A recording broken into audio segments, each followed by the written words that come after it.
বিএনপির চেয়ারম্যান তারেক রহমান। বক্তৃতায় জামায়াত ইসলামের দিকে একাধিকবার তিনি ইঙ্গিত করেন, বলেন এক নেতা জনগণের সামনে মিথ্যা কথা বলছেন, নারীদের নিয়ে করেছেন অবমাননাকর মন্তব্য। তারা সুযোগ পেলে নারীদের কেমন অপমান করে তা ৭১ সালে দেখা হয়েছে। দেশটাকে পরিকল্পিতভাবে ধ্বংসের দিকে নিয়ে যাচ্ছেন। আবার ওনার সাথে গানম্যান আছে স্যার, আমি তারেক জিয়ার প্রতিদ্বন্দ্বী ডাক্তার এস এম খালেদুজ্জামান বলেন, বাপরে কি ভয়ঙ্কর ঘটনা। দেখেন, গানম্যান নিয়ে জামাত প্রার্থীর ক্যান্টনমেন্ট পার হওয়ার চেষ্টা, অতঃপর জান স্যার, কিন্তু আমাদের ক্যান্টনমেন্টে গান নিয়ে অস্ত্র নিয়ে ঢুকা নিষেধ। এটা স্যার, এটা আপনার ঢাকা ১৭ আসনের এমপি প্রার্থী জামায়াতে ডক্টর খালেদুজ্জামানকে অস্ত্রসহ আটকে দিল সেনানিবাসে সেনাবাহিনীর সদস্যরা। আমরা সেনাবাহিনীকে পেশাদারিত্বের সাথে দায়িত্ব পালন করতে দেখেছি এবং আমরা আশা করি অতীতে সেনাবাহিনীর কিছু সদস্য বিপদগামী, আমি সেনাবাহিনীকে বলছি না, সেনাবাহিনীর কিছু বিপদগামী সদস্য যারা আয়না ঘরের মতো গুম খুনের সাথে জড়িত। ঢাকা ১৭ আসনে জামায়াতের ক্যান্ডিডেটের সেনাবাহিনীর সাথে বাকবিতণ্ডা, তাদেরকে হুমকি প্রদান নিয়ে আলোচনা চলছে। একটা গুরুত্বপূর্ণ আলোচনা এভাবে আছে যে এই যে ভিডিও ফাঁস হলো, সেই ভিডিও ফাঁস হওয়ার জন্য সেনাবাহিনীকে দায়ী করার প্রবণতা। ঢাকা ১৭ আসনে জামায়াতে ইসলামীর প্রার্থী ডাক্তার এস এম খালিদুজ্জামানের সেই ভাইরাল ভিডিও ঘিরে দেশজুড়ে শুরু হয়েছে তুমুল বিতর্ক। কিন্তু প্রশ্ন একটাই, এই ভিডিও নয়, বরং সেনাবাহিনীর বডি ক্যামেরার ফুটেজ কিভাবে বাইরে এলো, কার অনুমতিতে, কার স্বার্থে এই স্পর্শকাতর ভিডিও ছড়িয়ে পড়ল, তা নিয়েই এখন সবচেয়ে বড় আলোচনা। সামাজিক যোগাযোগ মাধ্যমে অনেকেই বলছেন, এটি কি নিছক দুর্ঘটনা, নাকি জামায়াতের ধারাবাহিক বিতর্কিত কর্মকাণ্ডের আরেকটি ভয়ঙ্কর নমুনা। একের পর এক ঘটনায় দলটিকে ঘিরে সন্দেহ আর ক্ষোভ দিন দিন আরও তীব্র হচ্ছে। এই প্রেক্ষাপটে এবার নীরবতা ভাঙলেন বিএনপির ভারপ্রাপ্ত চেয়ারম্যান তারেক রহমান। জামায়াতের এসব কর্মকাণ্ড নিয়ে তিনি কি বললেন? সেনাবাহিনী ও রাষ্ট্রীয় শৃঙ্খলা নিয়ে এমন ঘটনার দায়ভার কাদের উপর পড়ছে, সে বিষয়ে তার বক্তব্যই বা কতটা বিস্ফোরক। আর সবচেয়ে গুরুত্বপূর্ণ প্রশ্ন, সেনাবাহিনীর বডি ক্যামেরার ভিডিও ফাঁসের পেছনে আসল রহস্য কী, কারা এতে লাভবান হচ্ছে, আর এর রাজনৈতিক প্রভাবই বা কত দূর যাবে? সব প্রশ্নের জবাব, অজানা তথ্য আর নেপথ্যের কাহিনী জানতে চোখ রাখুন আজকের এই বিশেষ ভিডিওতে। ঢাকা ১৭ আসনে জামায়াতের ক্যান্ডিডেটের সেনাবাহিনীর সাথে বাকবিতণ্ডা, তাদেরকে হুমকি প্রদান নিয়ে আলোচনা চলছে।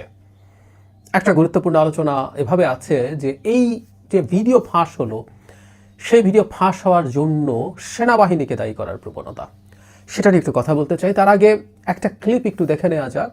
সেই ভিডিওটি আপনারা অনেকেই দেখেছেন, সেটা দেখে সেটা নিয়ে কয়েকটা কথা, এবং এই যে ভিডিওটা বেরোলো, সেই ভিডিও বেরোনো নিয়ে আলাপ করব, এবং তার চাইতে জরুরি কথা, এটা নিয়ে জামাতের কথা বলার অধিকার আছে কিনা, অন্তত জামাতের নায়েবে আমিরের একটা উক্তি প্রসঙ্গে কথাটা মনে পড়লো।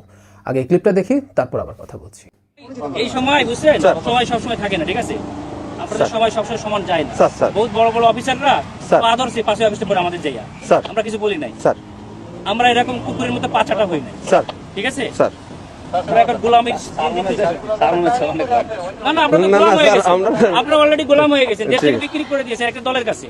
জামায়াতের ক্যান্ডিডেট গতকালই ফেসবুকে স্ট্যাটাস দিয়ে সরি বলেছেন, কিন্তু আমি একটা কথা বলতে চাই যে একটা মানুষের মুখ দিয়ে এ ধরনের কথা কিভাবে আসে। তার চাইতে জরুরি কথা, অনেক বড় বড় অফিসাররা গিয়ে নাকি তাদের পা ধরেছেন, পা চেটেছেন, এবং তারা কুকুরের মতো পা চাটা শেখেননি। এই ধরনের ভাষা তিনি ব্যবহার করছেন।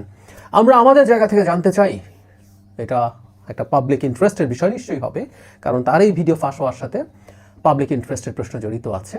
তো তারও উচিত হবে সেনাবাহিনীর কোন কোন বিরাট অফিসাররা গিয়ে জামায়াতের এবং তার অন্য নেতাদের এবং তার পা চাটতে গেছেন, সেটা একটু আমাদেরকে জানানোর জন্য উচিত হবে যে আমাদের সেনাবাহিনীর কত বড় বড় অফিসাররা গিয়ে জামাতের পা চেটেছেন, এই তথ্যটা আমাদের দরকার আছে। তারা বাংলাদেশের সেনাবাহিনীতে কাজ করার উপযোগী কিনা, উপযুক্ত কিনা, যোগ্য কিনা, সেই প্রশ্ন আমরা তুলব এবং সেটা আমরা ভেরিফাই করতে চাই। এই ভদ্রলোকের কাছে আমরা এই আহ্বান আবার জানাবো। অন্য ইস্যু যেটা নিয়ে কথা বলছিলাম, সেটা হলো এটা যৌক্তিক বা এটা নৈতিক, এটা আইনি হয়েছে কিনা। কারো এমন একটা কিছু যদি ফাঁস হয় যেটা আসলে ফাঁস হওয়ার কথা ছিল না, সেই জিনিসটা নিয়ে আলাপ আছে।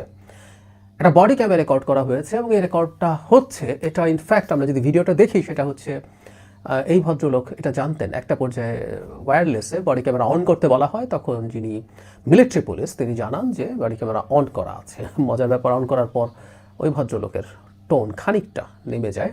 তারপরও তো উনি অ্যাওয়্যার ছিলেন, কিন্তু এটা একটা রুটিন রেকর্ডিংয়ের অংশ, যেটা কোনো না কোনো জায়গায় এটা সংরক্ষিত থাকার কথা। প্রশ্ন হচ্ছে এটা যে বেরোলো এটা কতটা অন্যায় হয়েছে। আমরা এই প্রবণতা বিভিন্ন সময়ে দেখেছি, সেই কারণে এই প্রশ্নটা এসছে, এটাকে আমরা কীভাবে দেখব। ইনফ্যাক্ট মানুষের ব্যক্তিগত জিনিস বা যে জিনিসগুলো গোপন থাকার কথা সেগুলো ফাঁস করা নিয়ে আমাদের যে প্রিভিয়াস চিন্তা সেটার ধারা একেবারেই পাল্টে দিয়েছিল উইকিলিক্স। আমাদের মনে আছে অনেক হুইসেল ব্লোয়ার আসলেন যারা বিভিন্ন জায়গায় কাজ করতেন, তারা তথ্য নিয়ে তথ্য বের করে সেটা পরবর্তীতে প্রকাশ করে দিয়েছেন। আমরা ব্র্যাডলি ম্যানিং, পরে যিনি নারী হয়ে চেলসি ম্যানিং নাম ধরেছেন, এডওয়ার্ড স্নোডেন, এনারা নানান রকম তথ্য তাদের জায়গা থেকে ফাঁস করেছেন।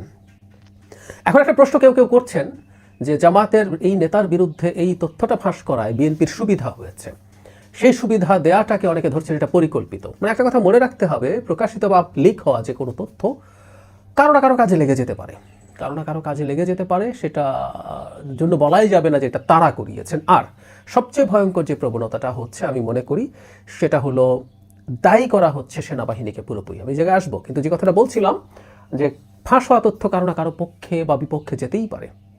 জনাব তারেক রহমানকে নিয়ে টাইম ম্যাগাজিন একটা খুবই দীর্ঘ রিপোর্ট করেছে, সেখানে উইকিলিক্সে জনাব তারেক রহমান সম্পর্কে কী বলেছে সেটা উল্লেখ করা হয়েছে। আবার জনগণের সামনে এটা আসলো, সেখানে কিছু নেগেটিভ কথাবার্তা আছে। এখন এটা জামায়াতের পক্ষে যাবে, তো তাহলে কি বলতে হবে যে টাইমের ওই ম্যাগাজিনের ওই জিনিসগুলো জামাতের প্রভাবে তৈরি করা হয়েছে, ঢোকানো হয়েছে? অনেক পুরনো তথ্য আবার নতুন করে সামনে আনা হলো। এটা কি জনাব তারেক রহমানকে ক্ষতিগ্রস্ত করে জামায়াতের সুবিধা দেওয়ার জন্য? সো কার স্বার্থে যাচ্ছে না সেটা মূল ইস্যু না, কিন্তু সেনাবাহিনীকে প্রতিষ্ঠান হিসেবে দায়ী করার প্রবণতা আমি দেখছি বিভিন্ন জায়গায়। আমি টকশোতে গিয়ে দেখেছি যে এখানে সেনাবাহিনীকে আর এক ধরনের দায়ী করার প্রবণতা, সোশ্যাল মিডিয়াতে তো আছেই। এই প্রবণতাটা খুব ভয়ঙ্কর। মানে এখানে যেটা হয় যে এই বডি অন ক্যামেরা যেগুলো আছে সেগুলো কোথাও না কোথাও এটা ডেটা সংরক্ষণ করা হয়, সেখানে বহু মানুষ কাজ করে, এখানে কোনো একটা জায়গা থেকে এটা লিকড হতে পারে, কোনো ব্যক্তি এটা করার সম্ভাবনাই বেশি। এখন তার চাইতে জরুরি কথা, ব্যক্তি যদি এটা করেও থাকেন আমরা কি সেটাকে খুব নেগেটিভলি দেখবো কিনা? ওই যে বলছিলাম এই আলাপ পৃথিবীতে এখন আছে যে পাবলিক ইন্টারেস্টের বিষয় কেউ যদি জনগণের সামনে নিয়ে আসে তাহলে সেটাকে অনৈতিক অন্যায় বলা হবে কিনা।